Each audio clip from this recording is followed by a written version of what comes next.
Desde el punto de vista histológico, esto ya les es familiar a ustedes. Recuerden que nuestro sistema nervioso entérico tiene más o menos de 10 a 100 millones de neuronas, mucho mayor que todas las raíces nerviosas del nervio vago y mayor cantidad de neuronas que toda la médula espinal.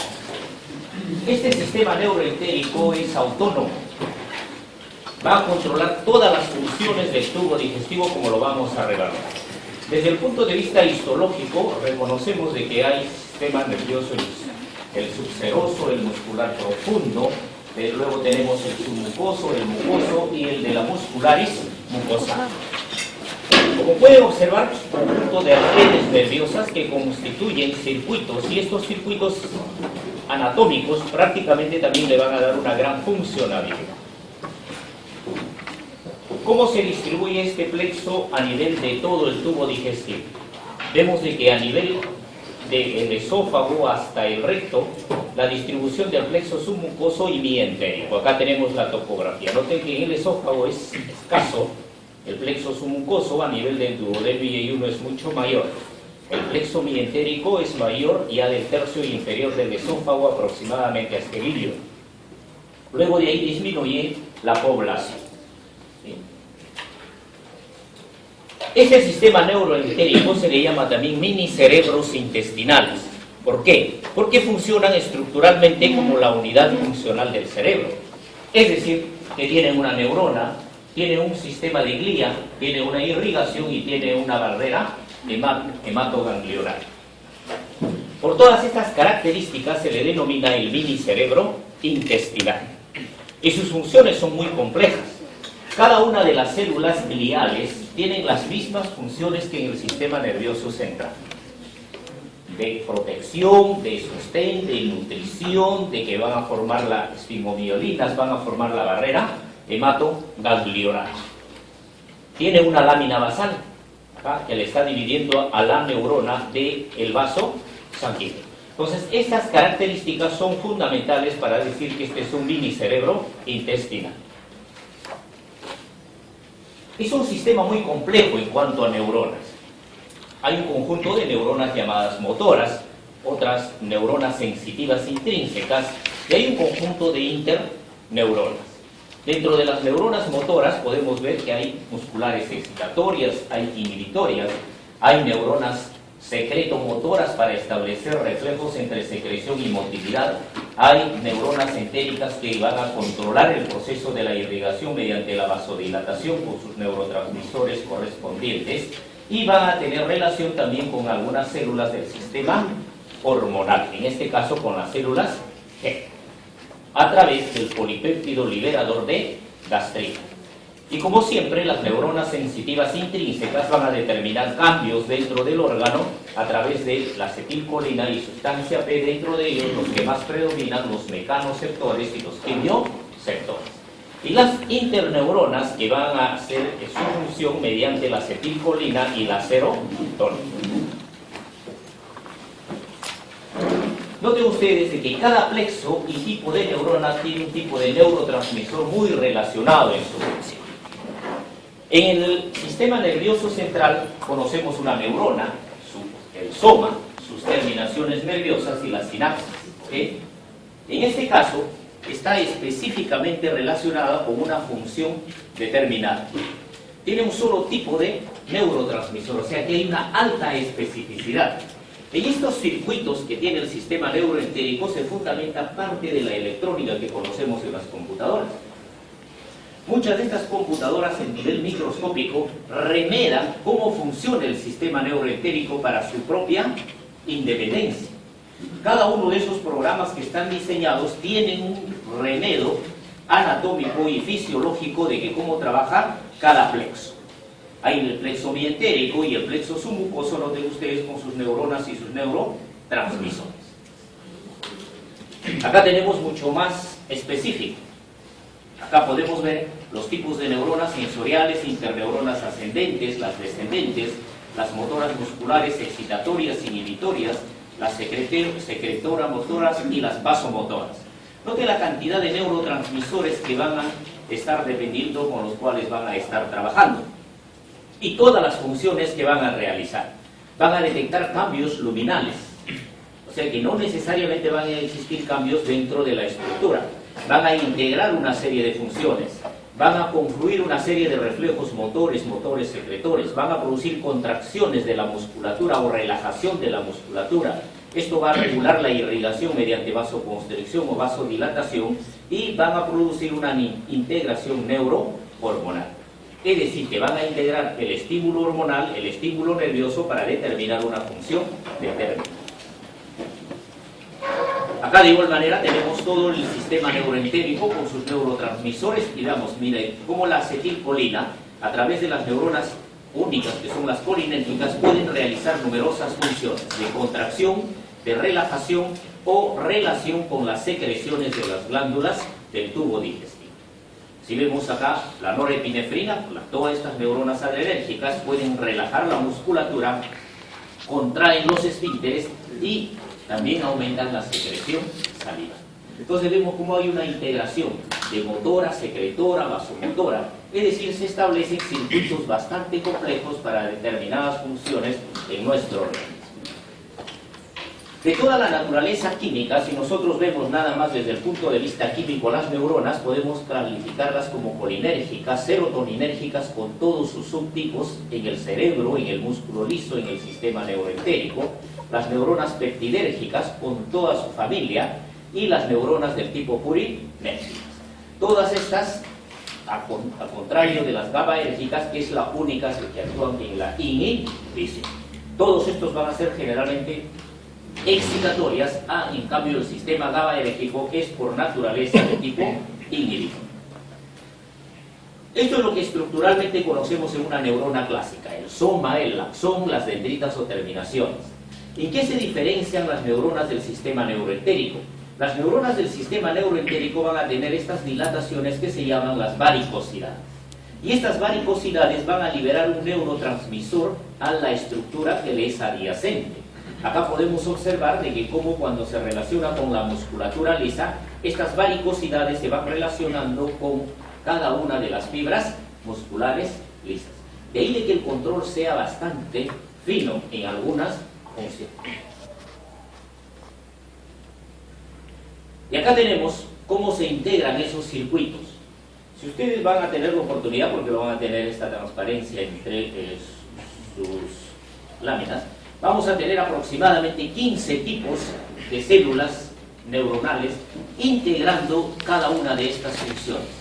Noten todos los circuitos que se establecen a nivel del plexo mientérico, a nivel del plexo submucoso. Hay neuronas que van a relacionar ambos plexos, hay estímulos luminales que van a ser detectados por un grupo de neuronas, van a pasar al plexo submucoso, otros van a pasar directamente al sistema mientérico. Otro tipo de información que es detectada a nivel luminal, vean ustedes, va a integrarse básicamente con este tipo de las células que son de las células intersticiales de Cajal, y ya bien conocemos que estas células intersticiales de Cajal van a modificar la motilidad. Entonces, este es el circuito básico como trabaja un segmento del tubo digestivo. Imaginémonos todo el segmento del tubo digestivo, desde el estómago hasta la región anal. Y cada uno de estos es segmentario, el control es segmentario, de ahí que tienen su gran autonomía. Acá estamos viendo cómo trabajan pues 15 neuronas diferentes, integradas todas para realizar una función cuando detectan a nivel luminal un estímulo determinado. El sistema neuroentérico también va a estar relacionado con un sistema entérico muscular. Este sistema entérico muscular también va a estar relacionado con centros superiores, y estos centros nerviosos superiores van a tener que ver con respuestas emocionales, ¿no? Estilos de vida, con el estrés tanto exteroceptivo como el estrés interoceptivo, van a recibir una serie de modificaciones, de cambios a nivel de la patología, a nivel del tracto gastrointestinal, a través de citoquinas. Dispararán el estrés interoceptivo, de igual manera el estrés exteroceptivo. De igual manera esto será controlado a través de una modulación sensorial, de una respuesta autonómica y de una respuesta endógena. Y vemos de que como este grupo de nivel de neuronas también van a coordinar con este sistema mientérico a través del cortisol y a través de la adrenalina para modular una función determinada. Es por eso que el estrés y una serie de situaciones de nuestra vida diaria van a tener que ver con modulaciones a nivel de los síntomas de muchas enfermedades. El sistema neuroentérico también se relaciona con el sistema autonómico que bien conocemos, la parte simpática y la parte parasimpática, con sus efectos más importantes a nivel del tubo digestivo. Podemos ver que acá el mediador básico es la adrenalina y acá la acetilcolina. Este sistema vegetativo también va a tener que integrarse con el sistema neuroentérico. Es decir, además de generar su propia información, tiene que modular la información que le viene del sistema parasimpático y del sistema simpático. Y acá tenemos toda la integración del sistema neuroentérico. Este sistema neuroentérico, principalmente representado por el plexo mientérico y el plexo submucoso, se relaciona con el sistema nervioso central, a través del simpático y parasimpático. Hay otro conjunto de relaciones a través del simpático y parasimpático que van a ir directamente hacia la musculatura, al del intestino, a regular a las células endocrinas, a las células que van a realizar la función de secreción y a regular la irrigación. Por otro lado, vemos que a través del sistema simpático también va a actuar sobre quimiorreceptores, mecanorreceptores que están presentes en la pared del tubo gastrointestinal. Por tanto, se van a establecer reflejos. Acá hay reflejos locales aferentes, acá hay reflejos locales eferentes, y hay un reflejo que es de gran magnitud relacionado con el sistema nervioso central. Bien. Acá podemos ver a las interneuronas, a los receptores y las respuestas que se producen nada más a nivel de la contracción. Si tomamos solamente la contracción muscular, vamos a ver de que hay receptores para dopamina, acetilcolina y para el BIP. Todos estos van a participar, vemos la dopamina en la relajación, el BIP en la relajación, el óxido nítrico, en cambio, la acetilcolina en contracción. Entonces, la respuesta que se va a producir final a nivel de la musculatura depende de la información que hayan recibido estos receptores, se hayan integrado, hay una respuesta excitatoria, haya predominio de una respuesta inhibitoria o haya exclusivamente una respuesta inhibitoria por la vía dopamina. Noten que la vía inhibitoria también es por las noradrenalinas, no adrenalinas y las no adrenérgicas, no colinérgicas, ¿no? Hay otro tipo de, es decir, como si hubiesen dos frenos diferentes, uno para el sistema no adrenérgico, no colinérgico y otro para el sistema dopaminérgico. Entonces, estos frenos van a determinar pues, que cada uno de estos receptores sean activados por sus neurotransmisores correspondientes. Cuando necesita mayor freno, por ejemplo, relajar más esto, actuarán estas neuronas inhibitorias conjuntamente. Queremos una relajación menor, bien actuará el noadrenérgico, no colinérgico o el sistema dopaminérgico. Y acá tenemos cómo el sistema nervioso simpático básicamente tiene que ver con la transmisión del dolor. Todo dolor que va de la cavidad abdominal va por vía simpática. La vía parasimpática no interviene. De ahí de que cuando exista una situación, por ejemplo un cáncer muy avanzado, ingresen bien los radiólogos a través de una aguja, localicen el plexo celíaco, quemen el plexo celíaco y el dolor se va a ir. O el cirujano durante el acto quirúrgico llega a esa zona, secciona el plexo de la región solar y con eso se va a solucionar el problema del dolor en estos pacientes.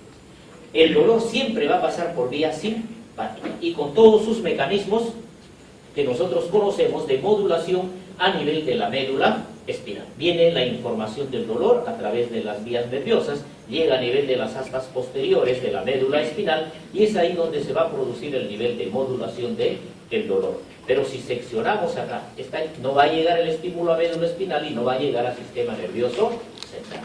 Prácticamente queda inhibido el dolor. Y acá tenemos una representación muy sencilla de que como un estímulo de tipo mecánico, vean, a través de una neurona sensorial, se va a interrelacionar con el plexo mientérico, con el plexo submucoso. Este plexo submucoso va a realizar también una coordinación con el plexo mientérico y con la respuesta secretora. Y este estímulo va a viajar al sistema nervioso central, va a la médula espinal y de la médula espinal seguirá hacia los centros nerviosos superiores. Estos son circuitos, como vemos, que tienen numerosos tipos de contracción de la musculatura a nivel de su mucoso, activar las células que son, como por ejemplo del sistema, los mastocitos, regular la irrigación y acá a nivel del epitelio, bien tener un efecto secretor o tener un efecto de sensibilidad o tener un efecto de absorción, como lo vamos a ver más adelante. Y con esto terminamos la parte relacionada al sistema neuroendocrino. Si se está controlando una parte de las funciones y añadimos las hormonas, ya más o menos podemos soslayar de que la función que tiene el tubo digestivo no es nada fácil, es sumamente complejo, porque tiene que estar sumamente afinado si responde a un estímulo entérico o responde a un estímulo hormonal o hace una respuesta local o hace una respuesta de tipo lácteo. Terminamos con esto el control del...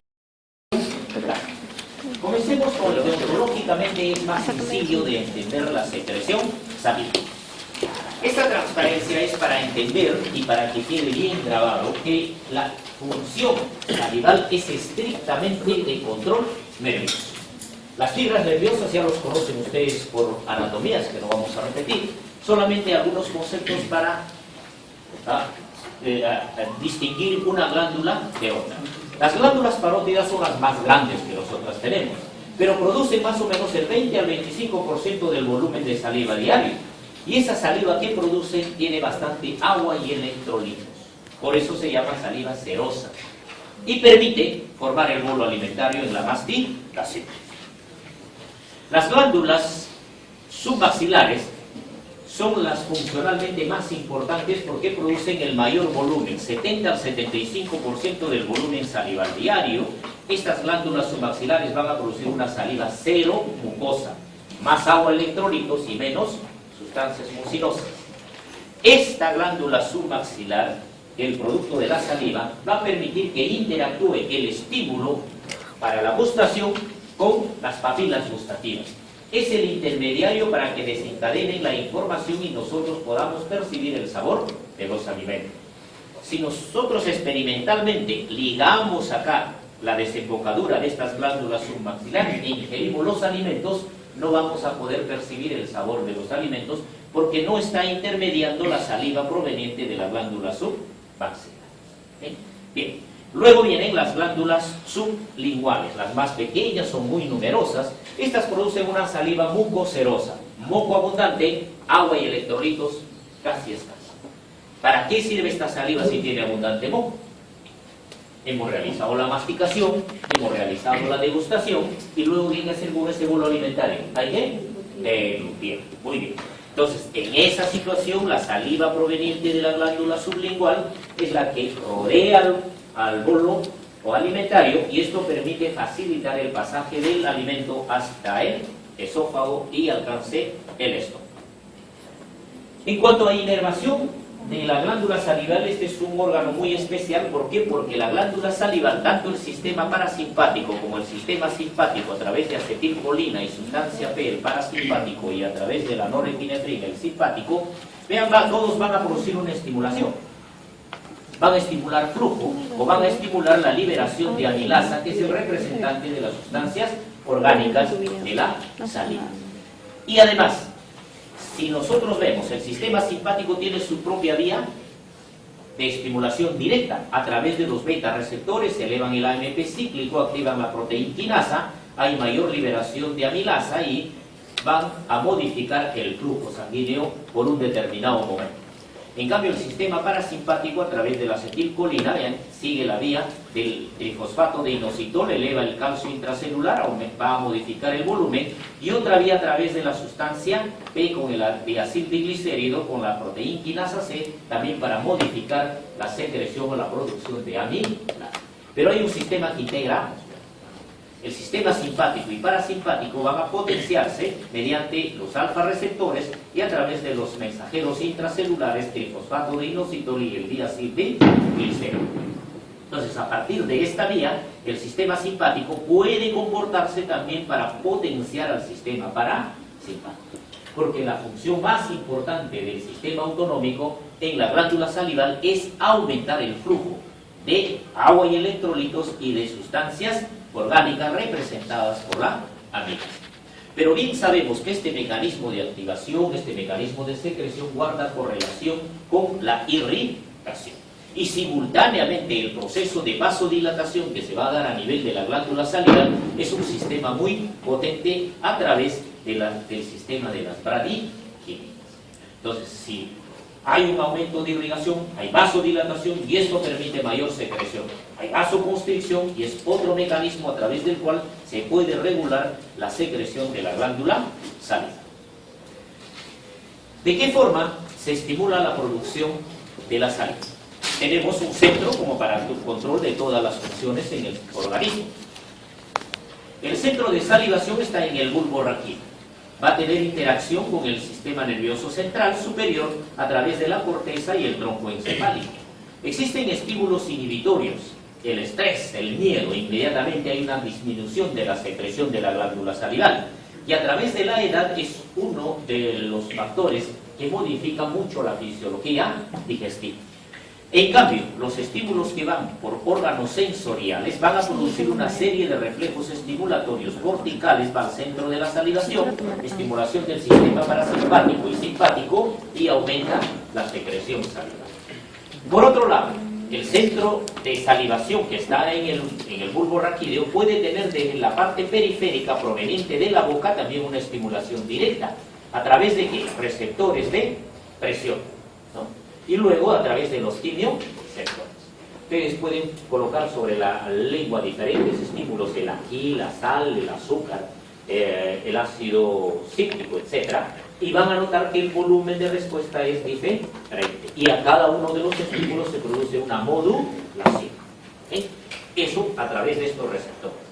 De los receptores de presión, este es el gran problema que tenemos cuando estamos frente a los odontólogos. Los odontólogos para trabajar ejercen un efecto de presión lógico en esa zona y eso produce una mayor secreción salival.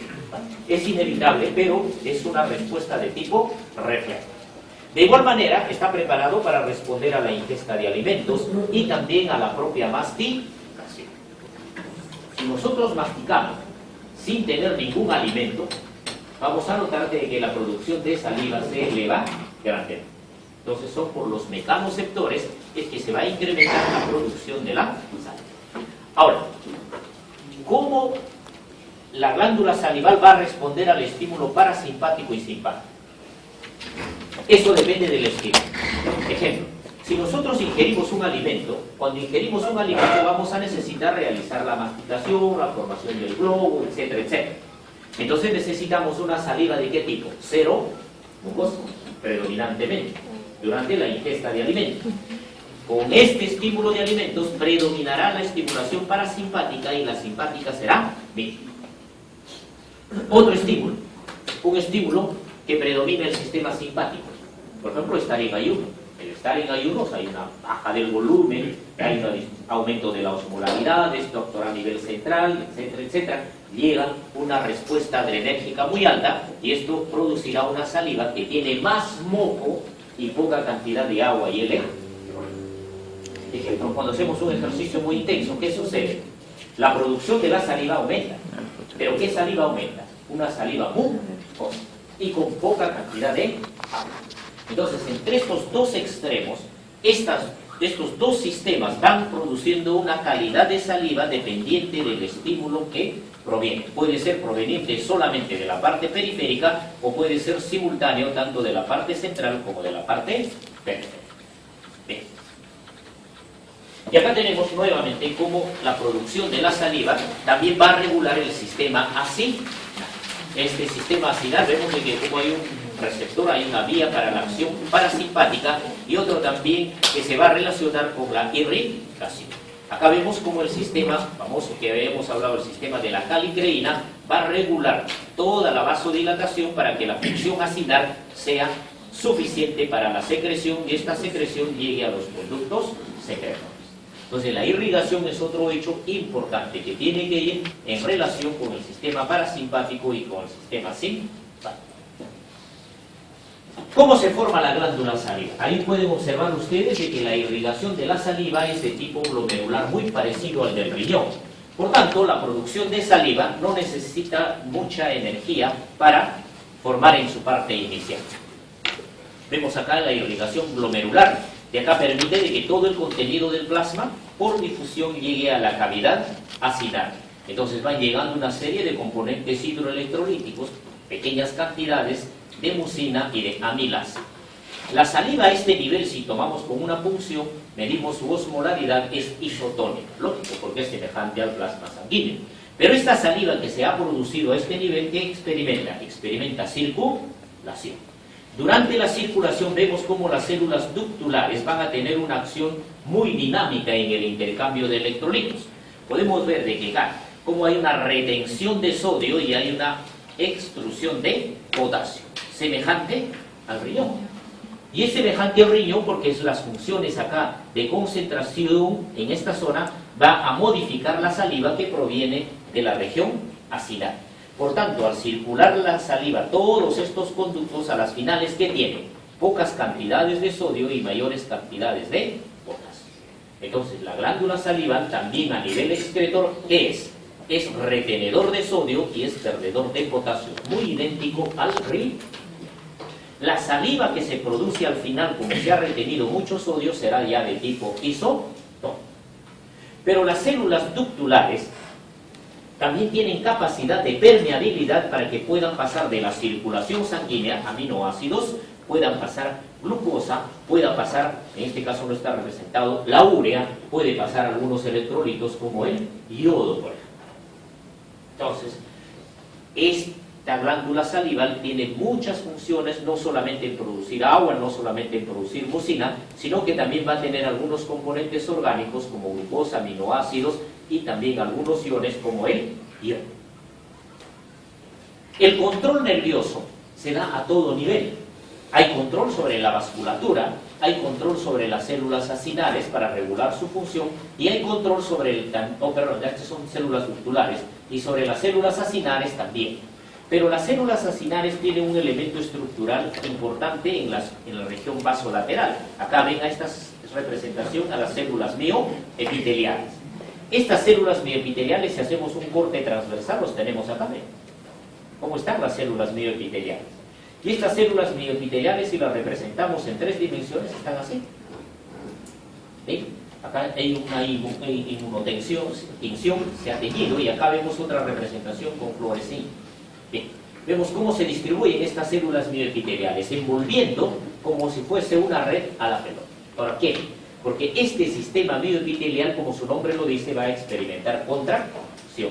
Y al realizar contracción se va a ver un efecto más o menos de ordeñamiento de cada uno de estos acinos para que puedan secretar sus componentes hacia el lumen de las glándulas salivares. Si estas células no coadyuvan con su contracción, entonces la capacidad de secreción, sobre todo rápida, en momentos determinados, no se va a producir saliva en volúmenes que requieren.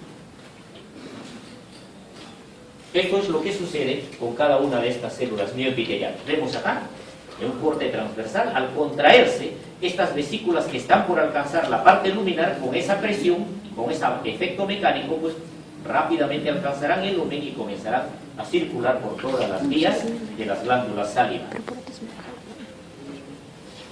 ¿Cuál es el mecanismo de producción de la saliva? Tenemos que producir saliva en 2 formas. Primero, la parte hidroelectrolítica y luego la parte orgánica. Entonces, para producir la saliva, inicialmente, ya sabemos, es un proceso de irrigación y cuando necesitamos nosotros un mayor volumen de saliva, se activa el sistema sodio-potasio ATPase. Esto va a acelerar la producción de saliva y al acelerar la producción de saliva va a permitir de que se activen las bombas extructoras de cloro, se active la extrusión de bicarbonato, la salida de sodio y este sodio también arrastre el agua. Por tanto, esta acción que tiene la bomba sodio-potasio ATPasa elevó el calcio intracelular, se excreta más cloro, se excreta más sodio, se excreta mayor cantidad de agua. Entonces, como componentes de la saliva inicialmente tenemos agua, cloro, bicarbonato y sodio. Por otro lado, las células acinares van a estar en interacción también con las células mioepiteliales. Como hemos visto, acá vemos el control nervioso sobre las células mioepiteliales a través de los muscarínicos 3, y vemos cómo el estímulo que viene directamente por la acetilcolina va a activar a estas células para su contracción a través de receptores muscarínicos 3, pero esta acetilcolina a través de muscarínicos 1 hace que la célula acinar, noten, eleve los niveles de trisfosfato de inositol. Esto libera el calcio intracelular almacenado, sale al citoplasma, se eleva el calcio en citoplasma y favorece la exocitosis. Por otro lado, vemos de que el estímulo adrenérgico va a actuar sobre los receptores beta 2. Estos receptores beta 2 van a movilizar la vía metabólica del AMP cíclico. Este AMP cíclico, de igual manera, al interactuar con el calcio elevado, van a favorecer la liberación, en este caso, de músculo. Entonces, a las finales, estimulación colinérgica y estimulación adrenérgica están favoreciendo la exocitosis. Comprobamos de que, entonces, ahora el complejo de la saliva va a tener estos dos elementos. En la célula ductular, ¿cómo va a regular, cómo va a modular el mecanismo de secreción o de absorción a este nivel? A través de los receptores que están en las células ductulares. Hay receptores que son comunes para la acetilcolina y alfa-adrenina. Cualesquiera de estos dos que estimule directamente a este receptor eleva los niveles del calcio intracelular, y los niveles del calcio intracelular, tanto a nivel luminal como a nivel vasolateral, van a activar en mayor o en menor medida a cada uno de estos transportadores de electrones. Si necesitamos mayor liberación de bicarbonato, entonces el calcio tendrá que alcanzar un nivel para favorecer más bicarbonato. Necesitamos más hidrogeniones, el calcio tendrá que alcanzar un umbral determinado para secretar ion hidrogenión, ion potasio y así sucesivamente. Para cualesquiera de estas cantidades, el nivel de calcio es fundamental, es el disparador. En las células ductulares se han detectado, y últimamente ya hay trabajos que se están realizando, sobre todo por la acción de la aldosperona y del adenosín trifosfato. Se va gastando energía también en el mecanismo de secreción en la formación de saliva. Estas son las células ductulares. Acá tenemos las células ductulares y acá vemos cómo la aldosterona va a modificar la extrusión de potasio y la retención de sodio, también semejante a los riñones. ¿Qué hace la aldosterona? El sistema renina, angiotensina, aldosterona en el riñón con el sodio. ¿Lo retiene o lo extruye? Es retenedor de sodio y extractor de potasio. A nivel de las glándulas salivales, en las células también secretoras, la aldosterona tiene ese efecto, pero que no tiene un significado, al menos las investigaciones hasta ahora no han detectado una función muy inminente, pero de todas maneras tiene un efecto basal en la regulación de la cantidad de potasio que va a ser externa. Medimos la cantidad de iones en la saliva contra el plasma sanguíneo. Vemos, el sodio en plasma es mayor que en la saliva, por consiguiente la saliva es una solución hipotónica. Es una de las pocas soluciones hipotónicas en nuestro organismo. El bicarbonato, más alto que en el plasma sanguíneo. El cloro es mucho menor en la saliva y mayor en el plasma sanguíneo. Noten, potasio muy alto en la saliva y en menor cantidad en el plasma sanguíneo. Por ello, toda situación mórbida, o sea, patológica, que aumenta la secreción de saliva, el riesgo que tenemos es de que al perder potasio en grandes cantidades a través de la saliva podemos llevar a una hipocalemia, y la hipocalemia a un paro cardiorrespiratorio. ¿Esto se ve en qué situación? Cuando se intoxican con los órganos fosforados. Una intoxicación de órgano fosforado casero, ¿cuál sería? Cuando al perrito, pues, el municipal le da el famoso veneno. ¿Okay? Es un órgano fosforado. ¿Cómo aparece inicialmente el perrito a casa? Llega con contracción, ¿no? Desesperado y una gran salivación. Por la saliva que siguen ustedes pueden detectar dónde recibió el veneno. ¿Okay? Medicina legal. ¿Okay? También para los animales tienen de algún derecho. ¿Okay? Bien. ¿Y qué hacemos nosotros en esas circunstancias? Si conocemos algo de medicina, podemos bloquear el efecto estimulante. Entonces, ¿qué daremos? Atropina. Le damos atropina y vamos a controlar la intoxicación. ¿Okay? Y eso es lo que hacemos en las unidades de emergencia. Muchos de ustedes van a ir a los serums, Cuando uno está en el serum, está en el más triste abandono, ni los ángeles a uno lo visitan. ¿Okay? Es así, ¿no? El último rayo de sol llega a ese lugar, ¿sí? Y todavía un poco disminuido de intensidad. Los campesinos a veces, por descuido, etcétera, etcétera, comienzan a fumigar en condiciones inadecuadas. Y lo más común, van a ver ustedes, por el exceso de trabajo y la sudoración, no se pone un protector entre la piel y el recipiente. Y comienzan a fumigar, y poco a poco se les va impregnando en la piel esa sustancia que es el insecticida. Y llega un momento en que la piel ha absorbido y comienza el problema de la intoxicación. Comienzan a convulsionar, a secretar diarrea, una taquicardia, una miseria tremenda. ¿Okay? Entonces, a ellos hay que darles asistencia inmediata. ¿Por qué? Porque si no le damos asistencia inmediata, pierden mucho potasio y eso los lleva a un paro cardiorrespiratorio. Los pacientes intoxicados en la emergencia, entonces, darle la atención rápida, favorecer una buena ventilación, atropinizarlos y medir cómo está el potasio. Porque se ha perdido grandes cantidades, hay que reponérselos inmediatamente. ¿Okay? Lo mismo sucede en la gestante. Hay gestantes que vomitan, pero si pudieran vomitar, lo vomitan al embrión o al feto. ¿Bien? ¿Sí? Y sé que vomitan, pierden y salivación intensa y también pueden perder potasio. Y comienzan a tener ya calambres, comienzan a veces a convulsionar.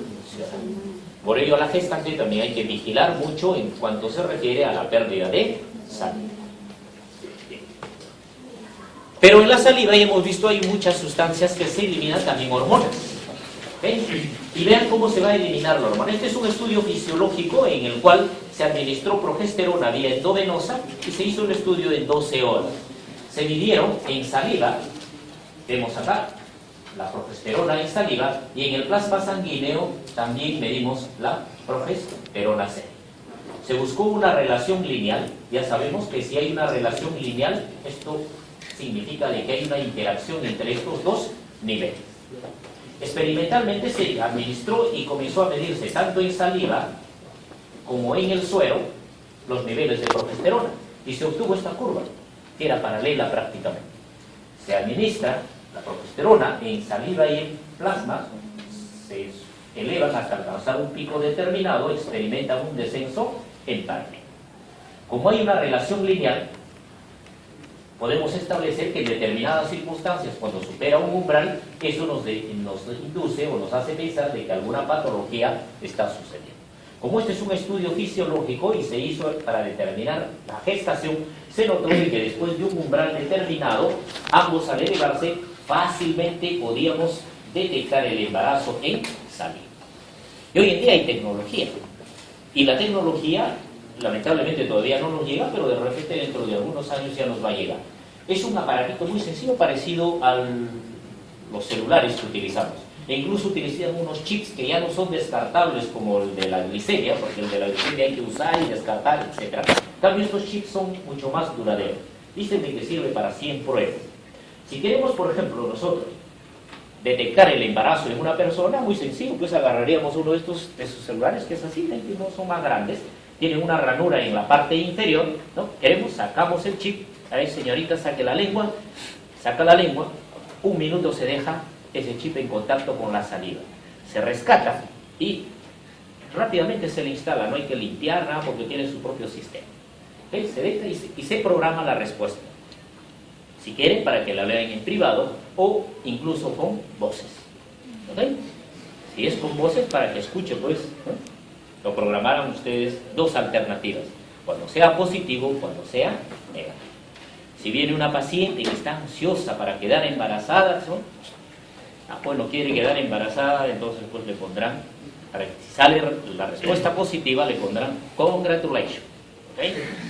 Sale, congratulations, feliz, salta, hace fiesta. Pero si viene una paciente un poco dudosa, que doctor, mire, que esto, que lo otro, que por aquí, que mi vecino, mi vecina, etcétera, ¿no? Ya como médico uno sabe, agarra. Para no comunicarle, programamos, sale positivo y la maquinita le dirá, I'm sorry. ¿Ah? Bien, entonces de esta manera se exculpan ustedes de decir si es positivo o es negativo. ¿Okay? Bien. Esta tecnología se ha asociado a otros hechos, por ejemplo, como creatinina, urea, glucosa. Hoy día va a ser muy sensible. Entonces, de esta manera, nosotros podemos determinar. Estos estudios inicialmente se hicieron en animales. Los colegas veterinarios nos han transferido estos conocimientos. ¿Cómo los veterinarios detectaron esto? Los animales, sobre todo las hembras, cuando entraban en celo, producían una gran salivación y veían cómo la saliva era un intermediario para el apareamiento. Entonces algún veterinario dijo, bueno, la saliva de la hembra debe tener algo que al macho hace de que más fácil se aparee. Entonces se determinó de que en muchos animales, por ejemplo, los niveles de estas hormonas son mucho más elevados que en el ser humano. O sea que es más fácil detectar en los animales que en los seres humanos. En los animales, habrá visto si alguno tiene algún veterinario, está dedicado a esto de la procreación rápida, con una cintita en la saliva ya detectan si esa hembra está en estro o no. ¿No? Si está en estro, inmediatamente buscan el apareamiento. Y de esta manera, pues, es que permite la mayor producción y la mayor reproducción de determinados animales, incluso para la propia industria alimentaria. Esto es para terminar. Vean, la saliva va a formar también va a sintetizar una gran cantidad de proteínas. La más representativa, la amilasa.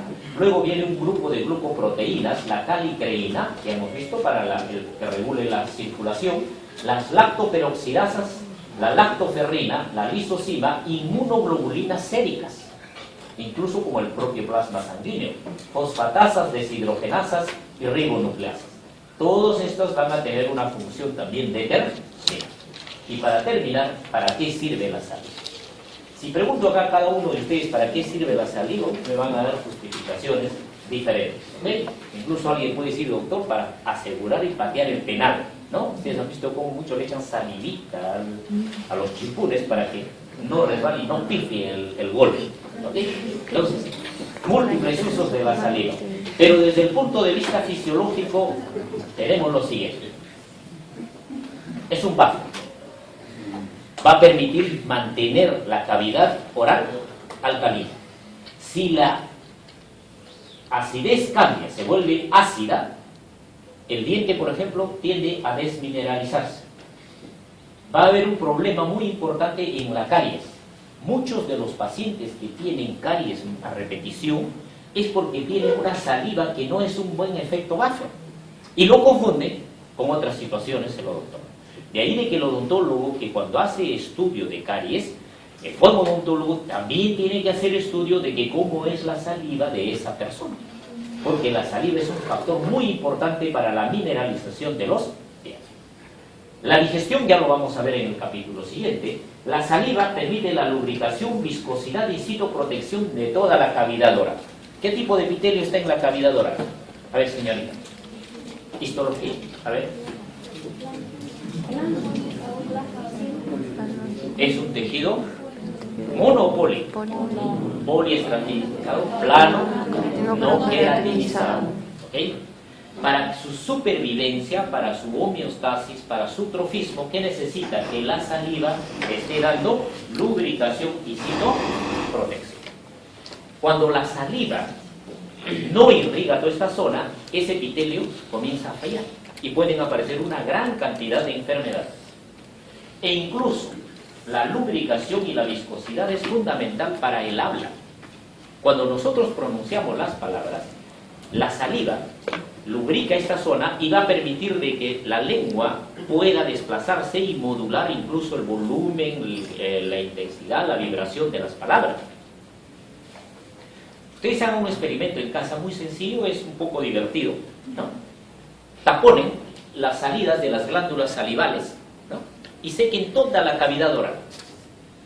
Al hermano habla. Vamos a ver, vamos a examinar.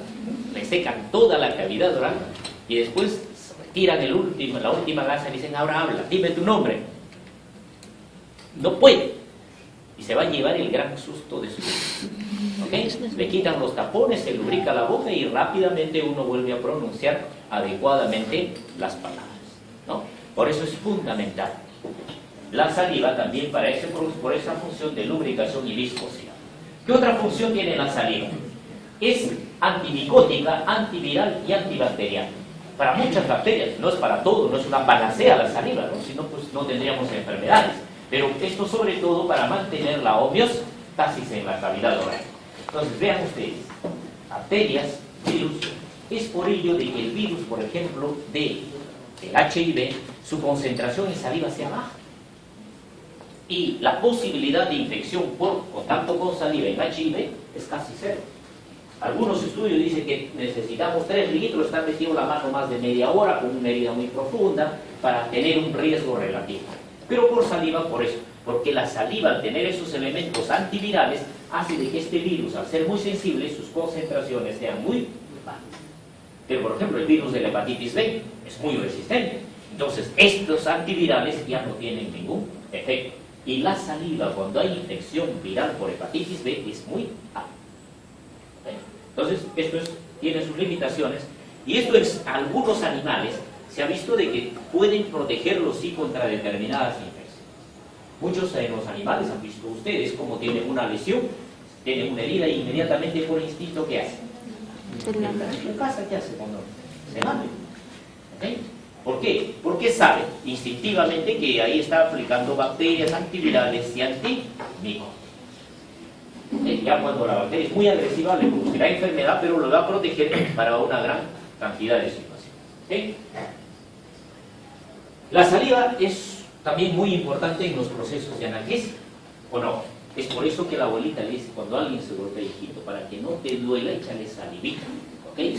Para que otras cosas tampoco te duelan, siempre échale su salivita. Bien, la experiencia enseña. ¿Por qué? Es analgésico porque la saliva tiene opio. ¿Okay? Y note, es un derivado del opio, es un potente analgésico. Entonces, otro efecto que tiene la saliva, otra función importante de ser un importante analgésico endógeno. Bien, ahí terminamos. ¿Por qué? Porque embriológicamente ustedes recuerden de que la saliva y el páncreas van a tener un origen común y más o menos histofisiológicamente tienen también algún parecido. Pero lógico, el páncreas es más complejo y va a tener una serie de células adicionales. Pero se parecen mucho. Vean, el páncreas también tiene una región acinar y tiene una región ductular. En la región acinar, cada una de estas células ya per se están programadas para sintetizar una gran cantidad de sustancias. En cambio, en la saliva dependían de la irrigación. Acá ya la irrigación prácticamente no tiene ninguna función para la síntesis de componentes del jugo pancreático. Las células acinares van a sintetizar numerosas sustancias del grupo amilasa, lipasas y proteasas. Van a formar estas famosas vesículas y esto los va a extrudar hacia el lumen y estos van a alcanzar el intestino. Adicionalmente, dentro de estas células acinares están las otras células centroacinares que van a producir básicamente la parte hidroelectrolítica del jugo pancreático. Entonces, ahora vamos a tener componentes orgánicos y componentes inorgánicos, por llamarlo de una forma muy sencilla. Van a circular a todo lo largo y de igual manera que en la glándula salival hay un intercambio muy dinámico. Vean ustedes, acá fundamentalmente se va a dar por la extrusión de bicarbonato y la retención de cloro.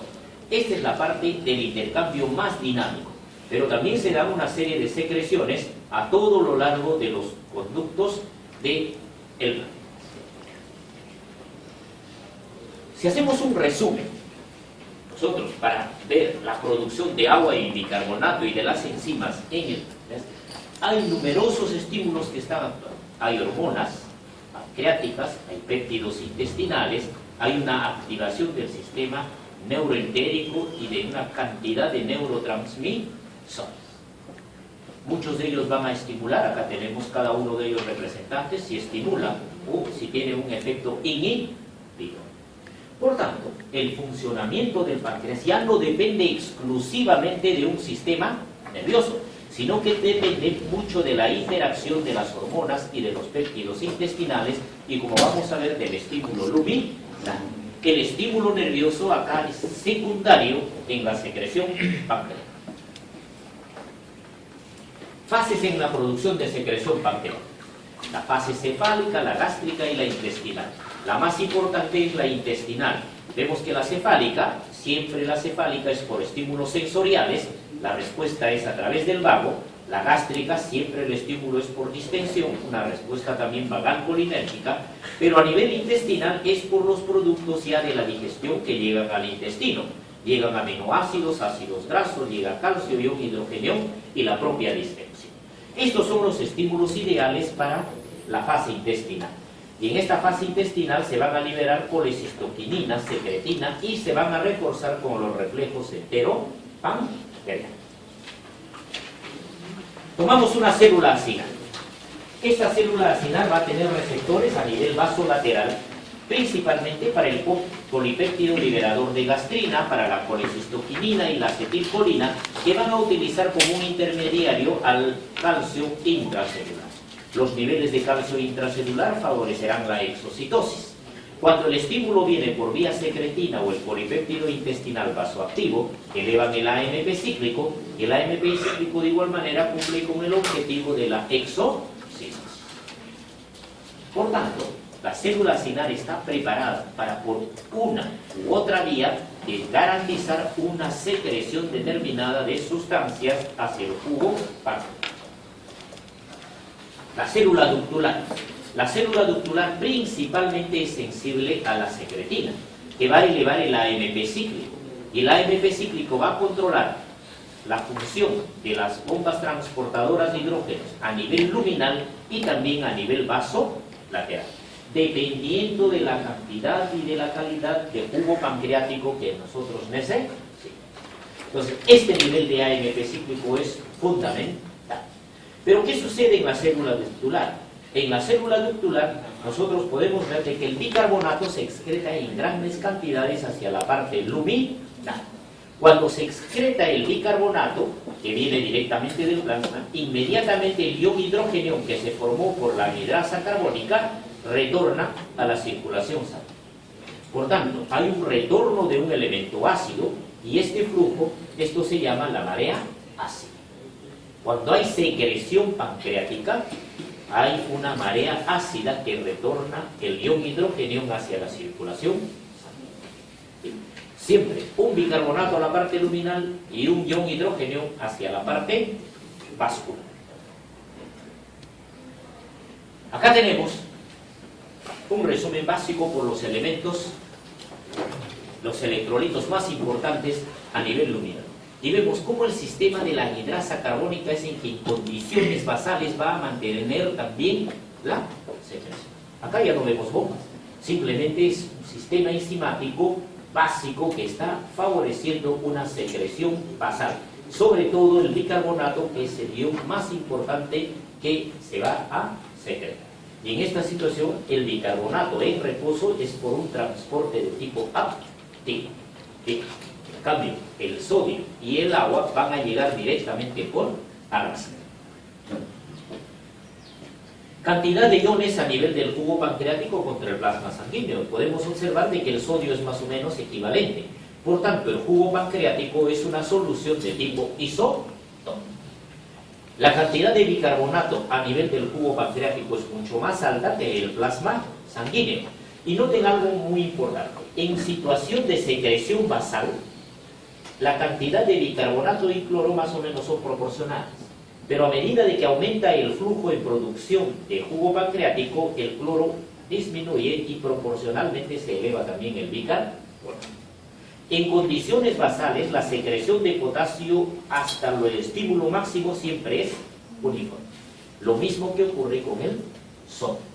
¿Okay? Entonces, para la excreción de sodio, si nosotros estimulamos 10 veces al páncreas, la cantidad se va a producir igual que en un estado basal. ¿Okay? Pregunta de examen. Guerra avisada mata más gente. ¿Okay? Bien. ¿Cómo se regula la secreción de bicarbonato? Para que se libere bicarbonato por el páncreas, necesitamos de un estímulo. Y el estímulo es el ácido. Y el ácido proviene de la secreción gástrica. Llega al duodeno una molécula de ácido, entonces estimula la secretina, se produce una secretina, para hablar en términos didácticos. Esto llega a nivel del páncreas, estimula a nivel centroacinar y a nivel ductular la liberación de un bicarbonato para neutralizar ese ion hidrógeno. Se neutralizó y el páncreas deja de liberar bicarbonato.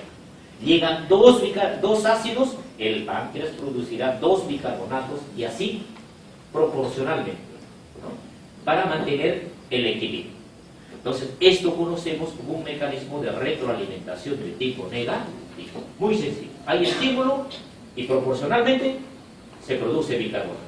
Desaparece, se neutraliza el estímulo y el páncreas deja de secretar bicarbonato. ¿Por qué es importante el alimento para regular la secreción a nivel del páncreas? ¿Y qué ocurre si nosotros alteramos este hecho fisiológico? En condiciones fisiológicas, acá está la producción, la liberación de secretina a nivel del plasma sanguíneo, nivel basal, en ayunas. Ingerimos un alimento, luego de un breve tiempo comienza a elevarse los niveles de secretina en el plasma, alcanza un nivel y luego experimenta un descenso. Esta es una respuesta fisiológica normal. Pero ¿qué sucede si a este paciente en condiciones normales vamos a inhibir la producción de ácido? ¿Y cómo inhibiríamos la producción de ácido? Dándole ranitidina, simetilina, famotidina, etcétera, que lo vamos a ver más adelante. Al bloquear la producción del ácido y con el mismo tipo de alimento, observen ustedes la curva.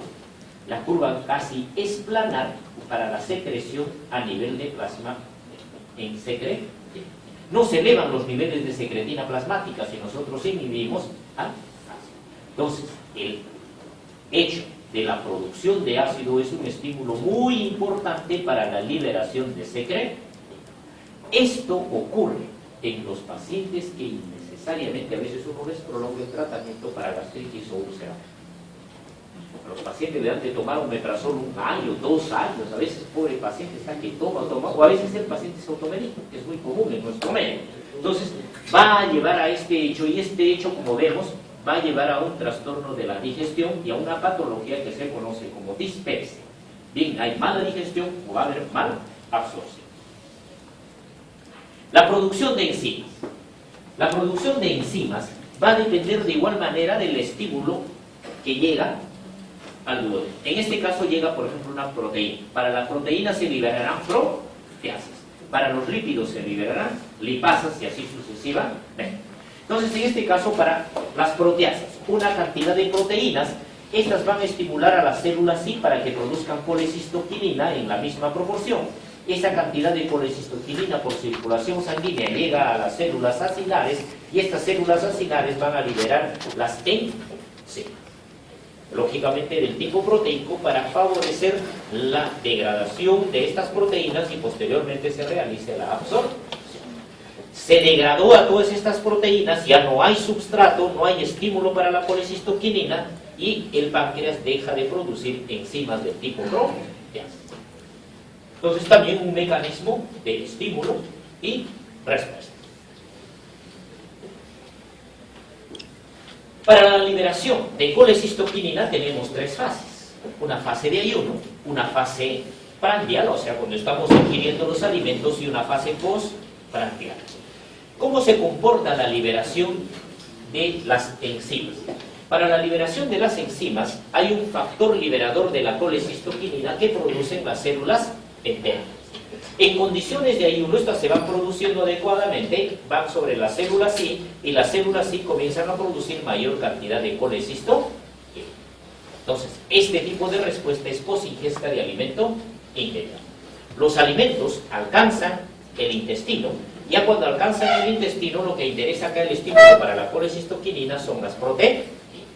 Entonces, las proteínas están mezcladas con el factor el factor liberador de la colecistoquinina y la tripsina, que está llegando de la secreción pancreática. La cantidad de tripsina va degradando las proteínas, vean ustedes, y pequeñas cantidades también del factor liberador de la colecistoquinina. Pero llega siempre este factor liberador de colecistoquinina a seguir estimulando la producción de colecistoquinina. Se degradó toda la proteína, pero sigue produciéndose este factor liberador de la colecistoquinina, y ese factor liberador de la colecistoquinina va a ser ahora en estos momentos atacado por la tripsina, y como es una proteína también lo degrada, y al degradar ya no ejerce acción sobre las células y por consiguiente en esta fase hay una disminución de la colecistoquinina. Sí, no nosotros bloqueamos la producción de tripsina, entonces la estimulación para la liberación de colecistoquinina después de ingerir el alimento sería pues intensa. En cambio acá, dependiendo del estadio, nosotros podemos calcular más o menos en qué momento ya ese factor liberador de colecistoquinina ha sido modulado por la cantidad de la tripsina. Cuando ya no hay proteínas, ya no hay factor liberador de la colecistoquinina y no hay otras proteínas, el páncreas dejará de secretar la tripsina. Entonces vemos cómo el estímulo luminal también va a ser un factor muy importante para regular la cantidad de tripsina. Una célula acinar es una fábrica muy compleja y es la más precisa que tenemos, una de las más precisas de nuestra economía, y si comparamos pues con el hepatocito es mucho más complejo. Esta célula acinar va a liberar todas las enzimas del jugo pancreático. Una célula, cada célula libera los grupos celulares. Entonces, son una suerte nada más el páncreas, una suma de los elementos acinar. Cada célula va a formar el 90% de las proteasas, o sea, sintetizan más proteasas. Luego van a sintetizar amilasa, van a sintetizar las lipasas y en menor cantidad las nucleasas, pero predominantemente proteasas. Ahora, esas proteasas, para que se sintetice, se han hecho estudios desde el momento en que llega la información al núcleo, se forma el famoso ARN mensajero, llega a nivel de los ribosomas y comienza a sintetizarse la proteína. Y acá tenemos, en este estudio, en radioinmunoensayo, se han buscado todas las vesículas y se ve de que aproximadamente, vean ustedes, a los pocos minutos comienza esa proteína a alcanzar el complejo de Golgi. Primero se formó en el retículo endoplásmico, vean, alto en el retículo endoplásmico, sintetizan, van liberando y comienza a aparecer ya en el complejo de Golgi. Del complejo de Golgi en una cantidad determinada también ya van formando las vesículas de condensación. Y luego estas vesículas de condensación ya dan pasaje a que comience a elevarse los gránulos SIMO. ¿Cuánto tiempo está transcurriendo desde el retículo endoplásmico que esa proteína está pasando hasta los gránulos de secreción? Promedio de 120. Pero si nosotros esto lo llevamos, según la teoría de la relatividad, al tamaño que tiene esta célula, que es microscópica, a la complejidad que van a tener cada una de las proteínas, la síntesis es realmente rápida. Entonces, desde el punto de vista relativo, tiene gran capacidad de síntesis de proteína y la velocidad con que van a sintetizar estas células así. Acá tenemos todos los tipos y diferentes tipos de proteínas que tiene que sintetizar. O sea que no es solo una proteína. Noten que dentro de las propias proteínas, acá tomemos esto, por ejemplo, va a sintetizar 4 tipos diferentes de procarboxipeptidasa. Diferentes. Y tiene que tener una precisión tremenda. 3 tipos diferentes de tripsinógenos, 2 tipos diferentes de proelastasas. Entonces vemos de que la síntesis proteica no solamente es por proteínas, es por los subtipos de proteínas y que tiene que mantener una proporción determinada en su célula. El trabajo que tiene una célula así. Adicionalmente a ello, tiene que sintetizar 2 tipos de proteínas la célula acinar. Un grupo de proteínas que va a actuar como proenzimas y otro tipo que va a actuar como enzimas. Las enzimas acá las tenemos ya, la amilasa, la asa esterol, la lipasa, la desoxirribonucleasa y la ribonucleasa. Y las proenzimas que recién se van a activar cuando lleguen a nivel intestinal. Porque ¿qué ocurre si estas proenzimas se activan dentro del propio páncreas? Cuando esta enzima se activa dentro del propio páncreas, sobre todo los tripsinógenos, va a comenzar la enfermedad que se llama la pancreatitis. Entonces la pancreatitis es una enfermedad en la cual el mismo órgano comienza a autodigerirse. ¿Por qué? Porque se produjo la activación de un sistema enzimático dentro del propio órgano y esto va a comenzar a digerir todas las proteínas. Esas proenzimas, cuando llegan a nivel del intestino, se va a producir una activación en cascada de estos zimógenos. ¿Dónde comienza la activación? Con la producción de enteroquinasa que viene por los enterocitos. Esta enteroquinasa va a actuar sobre el tripsinógeno que viene del páncreas, lo transforma en tripsina, y todas las proenzimas que venían del páncreas se van a activar simultáneamente y en cascada. Podemos notar que los quimotripsinógenos pasan a quimotripsinas, el calicronógeno a calicreína, las procarboxipeptidasas a carboxipeptidasas, las propolipasas a cobolipasas, las fosfolipasas a profosfolipasas a fosfolipasas, la proelastasa, elastasa, las proelastasa E, a proteasa E, tripsinógenos a tripsina. Una activación rápida en cascada, para que después ya estas enzimas activas puedan actuar sobre los alimentos. Pero anatómicamente recordemos, viene el conducto biliar, la bilis, viene el conducto de hueso, jugo pancreático. Se va a mezclar jugo pancreático con bilis. ¿Y por qué? La naturaleza ha colocado estos elementos en un solo lugar. Porque para la digestión necesitamos de bilis. Sobre todo para la producción y la mayor acción de las lipases. Acá tenemos la producción de ácidos grasos libres, solamente si nosotros añadimos a un medio donde hay lípidos la lipasa, y vemos de que cómo se produce esta cantidad de ácidos grasos. Pero si a ese mismo lípido le añadimos lipasa, le añadimos las sales biliares y la colipasa, vemos que rápidamente se comienzan a formar ácidos grasos libres. Por tanto, para la digestión de los lípidos y formar ácidos grasos necesitamos lipasas, sales biliares y colipasas. Para terminar, en el páncreas acá tenemos una célula acinar y esta célula, esta célula acinar y la célula ductular. La célula acinar, las centroacinares sobre todo, van a liberar bicarbonato y las otras células también van a liberar agua. En el páncreas se da un mecanismo muy importante de arrastre. Sabemos en biología de que el agua arrastra sodio, pero en el páncreas el agua va a arrastrar también bicarbonato. Y acá podemos medir. Si nosotros vemos la producción de bicarbonato y cómo va incrementándose el volumen de agua, es una relación lineal. Por tanto, la liberación de bicarbonato va a estar en relación también al volumen de agua. Más bicarbonato y más agua se liberará en la secreción pancreática. Bien, ahí terminamos la secreción pancreática. ¿Alguna pregunta, por favor?